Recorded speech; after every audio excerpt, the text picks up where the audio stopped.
Hey everyone, Wandering Bard here, and today I'm going to give you my thoughts on Lightning Returns Final Fantasy XIII, also known as Final Fantasy XIII-3, the final installment of the Final Fantasy XIII trilogy, and also the main finale of the Fabula Nova Crystallis subseries.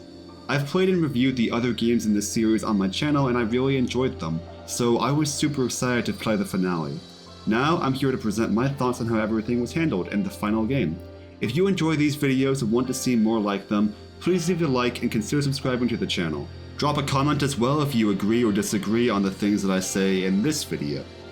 I only ask that if you do disagree, that you be respectful in providing your comments, as I'm trying to be respectful to all of you in this audio. In other words, don't be like, well, there's a lot of people in this game who you shouldn't be like, I suppose. Point is, let's all try to be nice to each other in the comments section. So normally for sequels of games I previously played, I would start by talking about the continuity. In this case though, I think I really need to address the time clock first, which was definitely the most controversial part of this game. For context, this game follows the ending of Final Fantasy XIII-2, where the actions of Caius Ballad drowned the world in chaos. Hope Estheim explains that most of the landmass was completely wiped out by the initial wave of chaos, with only one surviving island of civilization left called Nova Crystallia. The chaos also completely halted the effects of time. People no longer aged or bore children, but were very able to die by other means. After 5 centuries of being slowly eaten away by chaos, the world is on its last legs, with only 13 days to go before everything falls apart completely. It is then that Bunavelza, god of light, awakens lightning from crystal stasis to be the savior, a servant to free the souls of humanity from their burdens and guide them to the new world he intends to build. And yes, there is a reason why he waited until there was hardly any time left. But I'm here to talk about the time limit itself, which is enforced through an in-game time clock. One in-game day lasts for about 2 hours of gameplay, excluding combat, and once 13 days are up, the endgame commences. This was a very divisive feature among players, and many a Steam forum post has devolved into some people complaining that the time clock made them feel rushed to complete the game, and others who said that those people are just whining. Personally, I have a lot of respect for the inclusion of the time clock, because to me it makes the premise of the game feel heavier and more real by its inclusion. This is an RPG that is literally dealing with the end of the world, and as such the game's story is more prominent and important than in, say, a Pokemon game, where you can take as much time as you need to grind Pokemon levels before dealing with evil teams and their time-sensitive plans. If the game had told us that the world was ending soon, but did nothing to enforce it and let you traipse about as you see fit, that would have pulled me completely out of the story, since there's no actual weight to the looming Armageddon. By actually putting in a time clock, the premise feels real and meaningful, and that immerses me more in the reality of what's happening. Within the time clock, you have a form of constrained non-linearity. You still have to complete the main quest, which we'll talk about in a moment, and you have some freedom to explore what's left of the world and do side quests, but you can only do so much within what you're given, which closely mirrors the reality of Lightning's role as the savior. You can't save everyone, as much as you wish that you could. I do want to talk here about the main quests though, since they were one thing I wasn't a fan of in executing the time clock. See, while Hope says you have 13 days till the world ends, the time clock is initially set at 7 days. Hope explains that the world is deteriorating rapidly under the onslaught of chaos, and that by offering light from the souls she has saved, Lightning can buy the world more time. There are 5 particular souls with extremely heavy burdens that Hope asks Lightning to target, which are essential to save if she wants to buy the world the time it needs. Conveniently, those 5 souls are those of her old friends: Noel, Fang, Snow, Saz, and for some reason Caius Ballad. The reason I'm not a huge fan of the execution here is that, while Hope's reasoning makes sense in that those 5 people do carry especially heavy burdens, it feels a little too convenient that the 5 souls Lightning has to save to buy the world time happen to be those of significant characters from the Final Fantasy XIII trilogy. It feels obvious to me that this plot mechanic was written from the developer's desire to make sure the entire cast is saved, which rubs me the wrong way. I much prefer when gameplay details flow from the world building. Cases like the time clock here and the customization system in Final Fantasy VI are examples of this. With that said, however, I don't know if there was a better way the writers could have made sure that everyone was saved. One cool option would have been to have multiple possible endings depending on which main quest you've completed, similar to Undertale where your actions decide the ending. For example, maybe if the player doesn't save Snow, Lightning will still save all of humanity, but doesn't feel able to face Sarah after letting Snow die, and so isolates herself to become the goddess of death. Or likewise, maybe in a world where you don't complete Caius' quest, although I guess it's really Yule's quest, maybe the various incarnations of Yule stay disorganized and are unable to act as the goddess of death, forcing Lightning to go with the original plan and take their place.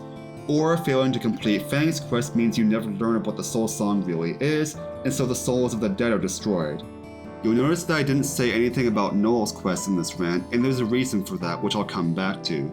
But the point is that setting the clock at 13 days from the get-go, and then having the player's actions decide the ending, would have been a really cool idea in my opinion. That said, I feel like the writers were going for one true ending, and the only other ways I think they could have achieved that would have been to either make the game hyperlinear like the original 13, which I wouldn't have minded personally but would have upset a lot of people, or just remove the time clock, which I maintain would have been a worse move from a story standpoint. I know that quite a few people say the time clock was really limiting and rushed them, and I want to address that too because I personally don't agree with this complaint. And no, it's not because I'm such a pro gamer or anything like that, but it's because of the way the main quest was set up and structured. Let's look at the Luxarian main quest as an example. After solving the murder investigation on day 1, which is basically still part of the game's tutorial, you find that you have to wait until morning to find the code numbers used by the heretics in order to gain access to their rituals. So this means you get to explore the city, and you actually have to wait until late at night to get the last number, since a helpful stranger will tell you that it's in the Warren, which is locked until midnight. Once you get the last number, you just go crash the heretics party, fight Noel, and then you're done. This quest is essentially scheduled to be completed by the end of the second day, and you'll notice that you didn't have to do very much. The only thing that might take a bit of time is finding the numbers, but this definitely shouldn't take you all day, since there's that helpful stranger that you can talk to, and the act of locating the numbers forces you to explore the breadth of the city, which by definition gives you plenty of opportunities to pick up and complete side quests. The Yusnan main quest works in a similar way, where the entire quest is scheduled to be completed in one day, and has side quests built into it that force you to explore the entire city. The quests in other areas aren't set up on a schedule like this, but they are designed to force you to explore the respective areas, and none of them should take you more than a couple of days to complete, in addition to granting again more side quest opportunities. In fact, the longest quest, which is found in the Wildlands, essentially forces you to do side quests to heal your new chocobo, since you're kind of stuck until he's recovered anyway. I ended up having all of the main quests done by partway through day 9, and that was after wasting plenty of time on side quests and after losing hours of time in game by dying against final bosses in the Dead Dunes and Wildlands quests. I didn't feel rushed at all to do this because the quests are designed to encourage exploration and build in time and opportunities to do it. So, at risk of coming across unnecessarily harsh, if you genuinely are being rushed by the time clock in this game, that probably says a lot more about your ability to stay on task than how well designed or otherwise this game is. The only thing the time clock should do is prevent people from traipsing about aimlessly, which again was the idea and is the reality of Lightning's role as the savior. Okay, so I think I already discussed the continuity pretty well, so let's focus on the story in general. I personally think it's best to interpret this game as having two distinct narratives. There's the underlying story/character journey that Lightning experiences by interacting with Sarah and Lumina, as she puzzles over her loyalties, the nature of her own soul, and what it'll take to save the people she loves. And then there's the narrative beats that you as the player interact with, those being the main quests involving your old friends and also Caius. The fact that the narrative feels so easily separable is, I think, one of the game's main weak points. And this ties back to why I said that I wouldn't have minded making the game linear, and also to my point about Noel's quest essentially having no major story impact.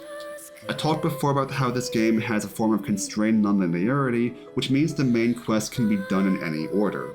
There is an order the game tries to guide you to do them in. For example, you're heavily encouraged to do the Luxarian quest first, and then I guess the Dead Dunes is supposed to be the second area? I guess that makes sense since they guide you to Vanille and Fang after you fight Noel, but with past events and the way the map is set up, I feel like it makes more sense to go back to Yusnan before the Dead Dunes. And therein lies the problem. There's no actual order to do them in, and as a result, they cannot be tied properly to the narrative, and the character arc for Lightning feels disjointed if you don't use the preferred order. And then some quests, like Noel specifically, end up having no relevance. And to be fair, Snow's quest doesn't have much impact either except for the giant chaos infusion. The only reason we care what's going on in Luxarian is because civilians are dying and we know Noel from 13-2. But there's hardly any impact on the actual grand scheme of things or on Lightning's journey through her own soul, which I personally think is the main focus of this game. If the game was linear, and if there was a set order and timing to do the main quests in, you could tie them much more meaningfully to the main story and give the quests themselves more relevance beyond the fact that they involve our friends. But with the way things were executed, there's no room for that, and the story as we interact with it feels more like a series of individual beats than a complete narrative. For what it's worth though, I really do like what we get of Lightning's character in this game. Both of my previous retrospectives for this trilogy had me analyzing and defending her character, so it's really cool to see a game that focuses on her own self-discovery. I also love how, in a game with no more future, we get to focus more on the past, and tying her character arc back to things that happened before the original Final Fantasy XIII. Seeing her exploring the depths of her soul and learning to properly accept herself was beautiful in my opinion, and definitely made the ending of the trilogy very satisfying. I just really wish we could have tied the other main quests to that journey because that would have enhanced it so much. The main quests themselves were all nice, but I wish the story could have been tied together better.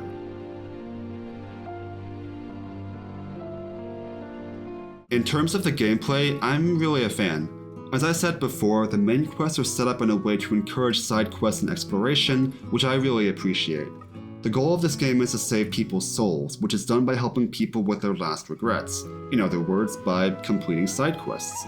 I know a lot of people complain about the side quests in this game, and said that many of them were frivolous things to focus on with the world about to end. To this, I would agree if there was any way to stop the world from ending. If Lightning was capable of stopping the destruction of the world, and instead she was doing things like searching for journals or sampling meals from expensive restaurants, that'd be one thing. But the entire premise of the game is that the world is ending and soon, and that even the almighty Bunavelza, God of Light, cannot stop it from happening. There's no time or need for drastic world-saving action, but there could be time to help people with their last regrets, which is exactly the point. Plus, the nature of how Lightning saves souls is a subtle foreshadowing about Bunavelza's true nature, which I think is pretty well done. The combat is also interesting, since this is one of the few Final Fantasy titles with a single character involved in combat. So combat feels very different in this game compared to the rest of the trilogy, but I still see a few similarities. The schemata system is a cool adaptation of the paradigm-based system from the previous titles in this trilogy. You're still switching constantly between setups, but now it's loadouts or builds for a single character rather than roles for a group. Each schema has its own ATB bar, which recharges over time and is depleted by attacking and blocking, so you're basically required to switch schema constantly during battle in order to keep moving. The result is a more dynamic combat experience that gives you more control over all aspects of it, since you can freely mix attacking and blocking actions at will instead of being constrained to one or the other. The fact that healing items and abilities occupy their own separate menu is also super convenient, since it gives you more flexibility in designing your schema. Designing schema in general was actually a really fun part of the game for me, since I had to think about how to approach the major battles and come up with consistent strategies. It was a ton of fun. The only thing I'd say I disliked about the combat was that staggering was harder to maintain, since the stagger wave in this game would fall off quickly unless certain actions were met, as opposed to the stagger gauge in previous installments that could be maintained by just keeping attacking. Staggering also lasted a lot less time and it was less impactful overall, but that's a minor gripe for me. The combat really did shine in this one. I'm also very much a fan of the game's visuals. Just like in 13-2, there's a ton of life breathed into the maps in this world, and the fact that the game focuses a ton on character interaction helps a lot with this. There's a fair amount of diversity in the types of locations we visit, but there's also a constant visual motif throughout the world due to the encroaching chaos. The result is a world with a consistent theming despite its diverse landscapes, which is very well done. I also really love how they handled the music in this game. A lot of people praise this soundtrack as having a consistent tone and feel throughout, which I fully agree with. There's a feeling of hope at times, but an overarching somberness to a lot of the music, even for the themes of characters like Snow, who are usually much more upbeat, and that pairs perfectly with what I said earlier about the visuals having a consistent motif of chaos, and with the overall depressive state of the world right now. I also love how they use music to immerse us in the world, in that the music in a given location will change as the clock progresses. They also flesh out the soundscapes in the world's two cities by adding street performers whose music will blend at times with the city themes. Here's a few examples. That's great. So I noticed that the Chocobo chicks, they appeared on my map as orange spots rather than green dots. So this should in theory be pretty easy. Right? Right?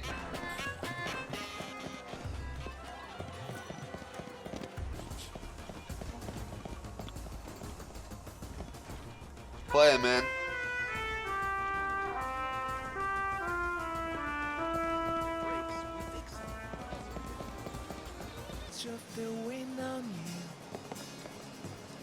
He's playing New Bodom. That's such a cool thing to add in, y'all.